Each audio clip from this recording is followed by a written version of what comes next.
안녕하세요. 영윤사모의 영성일기 윤영윤사모입니다. 네, 오늘은 하나님의 생각은 내 생각과 다르다라는 제목으로 말씀 나눠보려고 합니다. 이번에 저희 큰아이가요, 수능을 봤어요. 고3이어가지고. 그런데 이제 저희는 둘째 아이가 많이 아프기도 했었고, 이 아이를 향하신 하나님의 계획하심 아래 이 아이가 하나님의 손을 붙잡고 갈 거를 이제 믿으니까 어떤 좋은 대학이나 성공을 위해서는 이제 별로 기도하지 않았고요. 다만 고3 내내 조금 평안하기를, 그리고 수능 때는 공부한 게 좀 생각이 나서 너무 좌절하진 않기를, 이걸 위해서 기도를 했었는데요. 근데 정말 아이가 고3 내내 잠도 잘 자고요. 수능 때도 잘 자고 또 잘 먹고 이렇게 하나도 떨리지 않았다고 하더라고요. 저희도 이제 계속 해주는 얘기가 한별아, 이 수능을 못 봐도 하나님께서 너를 더 좋은 길로 인도하실 거야. 이 수능이 네 인생에서 큰 영향을 미칠 수 없어. 이 얘기를 계속 해줬거든요. 그러니까 아이도 수능을 보면서 그 생각을 계속 했다 그래요. 그래, 이 수능이 내 인생에 큰 영향을 미칠 수 없어. 그러니까 결과를 떠나서요, 어쨌든 이 시기를 하나님의 은혜로 평안하게 보낸 이 자체가 너무너무 감사하더라고요. 근데 저희 아이의 수능을 지나면서 제가 수능 봤을 때 이 일이 생각이 났어요. 저희는 순복음교회를 다녔는데, 순복음교회는요, 그 수능 날에 이제 자리에다가 그 수능 보는 아이들의 이름을 이렇게 붙여놔요. 그러면 그 부모님이 그 아이 이름 있는 곳에 앉아가지고 그 시험 보는 시간하고 똑같이 이렇게 계속 같이 기도를 합니다. 저희 엄마도요, 제가 수능 볼 때 그 하루 종일 그렇게 같이 기도를 해주신 거예요. 근데 저희 엄마에게 그때 하나님께서 말씀을 주시는 것 같았대요. 내 말이 네가 믿으면 하나님의 영광을 보리라 하지 않았느냐? 그래서 저희 엄마는요, 제가 시험을 엄청 잘 볼 줄 알았다 그래요. 그런데 저는 이제 어려서 책도 한 권도 안 읽었고요. 초등학교 때 공부를 아예 안 하던 아이였어요. 사람이 공부를 너무 안 하면요, 이제 하고 싶은 때가 오더라고요. 중학교 때는 이제 공부가 하고 싶어가지고 했는데 워낙 기초가 없으니까요, 벼락치기는 할 수 있어요. 근데 수능은 이제 워낙 기초가 없으니까 잘 보는 게 너무너무 어렵더라고요. 그러니까 이런 상태니까 고3 내내 너무 막 불안 증세도 심각하고 계속 막 울기도 많이 울었고요. 수능 당일에도 너무 긴장을 해가지고요. 배 아프죠, 어지럽죠, 지문도 잘 안 보여요. 이미 저는 첫 시간부터 망했어요. 그러니까 저희 엄마에게 하나님께서 말씀하실 때 제 시험은 이미 다 망한 상태였습니다. 이제 모의고사도 겨우 서울에 있는 대학 갈까 말까 정도였는데 그거보다 훨씬 더 못 본 거예요. 그래서 결국 대입은 실패를 했고요. 그러고서 되게 1년 동안은 엄청 게으르게 산 거예요. 매일 늦잠 자고요, 매일 테레비 보고요. 그러니까 저희 부모님 얼마나 저를 보면서 속이 터지셨겠어요. 저희 엄마에게 주신 하나님의 말씀과는 완전히 다른 상황이 펼쳐지는 거죠. 제가 그 시기에 단기 선교 이야기만 들으면요, 마음이 너무너무 뜨거워지는 거예요. 그러니까 앞뒤 안 보고 돈 계산도 해보지 않고 무조건 신청해서 가는 거예요.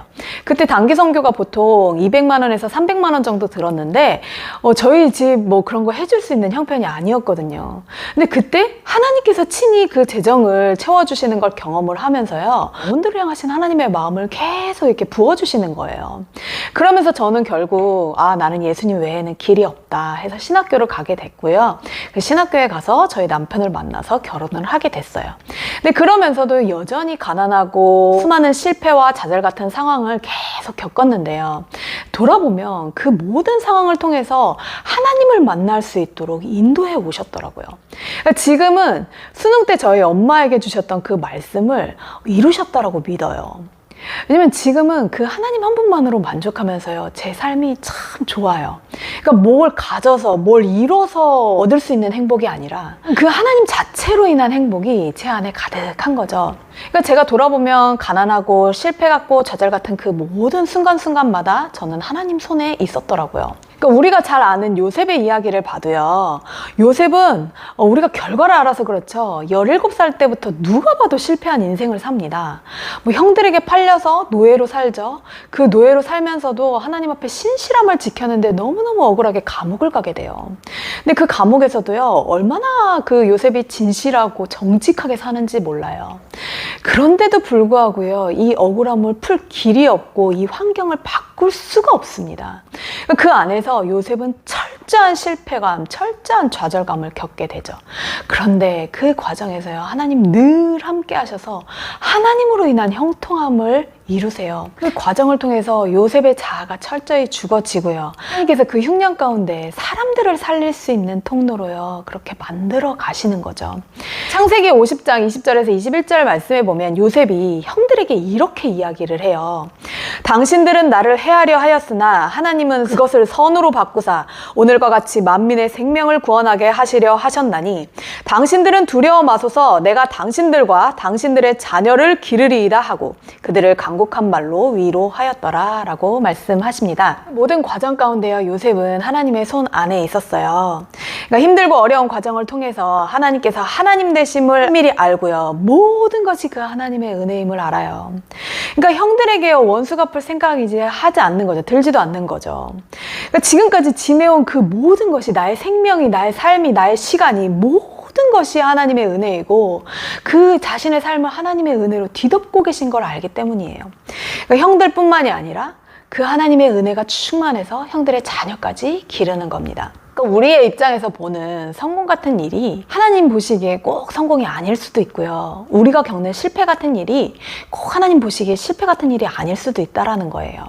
나와 생각이 다르신 하나님께서 무엇을 하고 계시는 건지 우리가 어떤 상황에 있든지 그 하나님의 손 안에 있음을 잊지 말아야 합니다. 보이는 환경에 일희일비하는 것이 아니라 우리에게 영원한 삶, 영원한 생명을 위해서 일하시는 그 하나님 다듬어 가시고 더 낮추시고 만들어 가시는 나와 생각이 다르신 그 하나님을요 우리 함께 바라볼 수 있으면 좋겠습니다.